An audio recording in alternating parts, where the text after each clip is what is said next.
অন্তর্বর্তীকালীন সরকার আছে, সেই সরকারকে আমরা বরাবর বলেছি অন্যায়কারী যেই হোক আমরা প্রশ্রয় দেব না। কাজে সরকারের দায়িত্ব হচ্ছে জনগণের জানমালের নিরাপত্তা হেফাজত করা, নিরাপত্তা দেওয়া।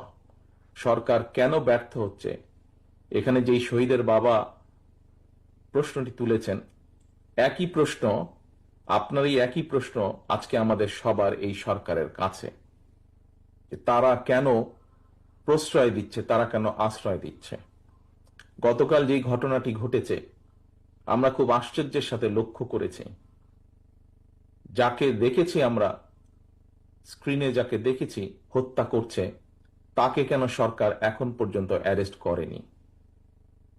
আমরা কি তাহলে দলে নিব যে যারা বিভিন্নভাবে মব সৃষ্টি করে একটি পরিস্থিতি তৈরি করতে যাচ্ছে সেখানে সরকারের কোনো কোনো প্রশ্রয় আছে, প্রশাসনের কোনো প্রশ্রয় আছে, প্রশাসনের কারো কারো কোনো প্রশ্রয় আছে, সেটিকে আমরা তাহলে ধরে নেব? কারণ আমাদেরও দাবি, দলের পক্ষ থেকে আমরা করেছি, আমাদের অঙ্গ সংগঠন করেছে। আপনারা দেখেছেন গতকাল মহাসচিব সাহেব দলের পক্ষ থেকে বলেছেন যে অন্যায় করবে সে অন্যায়, তার বিরুদ্ধে দেশের প্রচলিত আইন আছে, কাজে আইন অনুযায়ী তার বিরুদ্ধে ব্যবস্থা হবে। অন্যায়কারী কখনো কারোর কোনো দলের লোক হতে পারে না। কাজেই এই আপনার যে প্রশ্ন, এই প্রশ্ন আমাদেরও, এই প্রশ্ন অন্তর্বর্তীকালীন সরকারের কাছে আমাদের, এই প্রশ্ন সমগ্র বাংলাদেশের মানুষের। আমরা দেখেছি বিভিন্ন জায়গায় বিভিন্ন কিছু হচ্ছে এবং আমরা খুব ভালো করে খেয়াল করছি কারা একটি সুস্থ স্বাভাবিক পরিবেশকে বাধাগ্রস্ত করতে চাইছে। কাজে এখানে আপনারা যারা উপস্থিত আছেন, আপনারা প্রত্যেকটি মানুষ রাজনৈতিকভাবে সচেতন মানুষ, আপনাদের প্রত্যেকটি পরিবারের আত্মদান আছে এবং যেই আত্মত্যাগ আপনারা করছেন সেটি কোনো কিছু দিয়ে পরিশোধ করা সম্ভব নয়। কাজে আপনাদের সকলের কাছে আমার প্রশ্ন, আপনারা জোর গলায় প্রশ্ন তুলুন,